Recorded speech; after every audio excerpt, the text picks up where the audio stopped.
কুমিল্লায় চান্দিনার liberal Democratic party এলডিপির দলীয় মহাসচিব ও সাবেক প্রতিমন্ত্রী বীর মুক্তিযোদ্ধা ডক্টর রেদওয়ান আহমেদ এক বছর পর দেশে ফিরলে উচ্ছ্বাসিত নেতাকর্মীদের ফুলেল শুভেচ্ছায় সিক্ত হন। বৃহস্পতিবার 15 আগস্ট বিকেলে চান্দিনার মহিচাইল উচ্চ বিদ্যালয় মাঠে উপজেলা এলডিপি অঙ্গ সংগঠন ও সহযোগী সংগঠনের উদ্যোগে মহাসমাবেশে প্রধান অতিথির বক্তব্য রাখেন তিনি। এ সময় ডক্টর রেদওয়ান আহমেদ আওয়ামী লীগ সরকারের পতনের অন্যতম দাবিদার, ছাত্র আন্দোলনের কৃতিত্বের সাথে ধন্যবাদ জানিয়ে বলেন, সংবিধান বলে 3 মাসের মধ্যে নির্বাচন দিতে হবে। মির্জা ফখরুল ইসলাম আলমগীর সাহেব তিনি দাবি করেছেন 3 মাসের মধ্যে নির্বাচন দিতে হবে। সংবিধান বলছে 3 মাসের মধ্যে নির্বাচন দিতে হবে।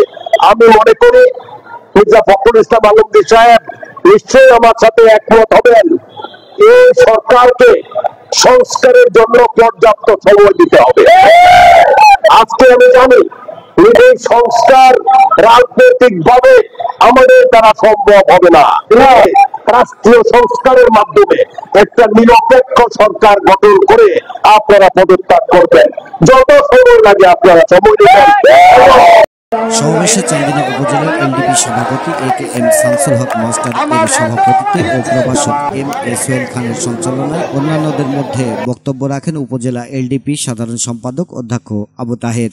বক্তব্য রাখেন পৌর এলডিপি নেতা অধ্যক্ষ মনিরুল ইসলাম ভূঁইয়া, গণতান্ত্রিক যুবদল সভাপতি প্রভাষক সাইফুল ইসলাম বাবর, সাধারণ সম্পাদক রাজীব আহমেদ ভূঁইয়া, উপজেলা গণতান্ত্রিক স্বেচ্ছাসেবক দল সভাপতি মোহাম্মদ শাখাওয়াত হোসেন সাক্ষ্য, সাধারণ সম্পাদক শরীফুল ইসলাম, পৌর গণতান্ত্রিক যুবদল সাধারণ সম্পাদক জামশেদ আহমেদ জাকির, উপজেলা গণতান্ত্রিক কৃষক দল সভাপতি মোহাম্মদ মোয়াজ্জেম হোসেন, সাধারণ সম্পাদক প্রভাষক মাহবুব আলহি, পৌর গণতান্ত্রিক ছাত্র দল সভাপতি মোহাম্মদ সাজ্জাদ হোসেন সহ এলডিপি অঙ্গ সংগঠনের অন্যান্য নেতৃবৃন্দ।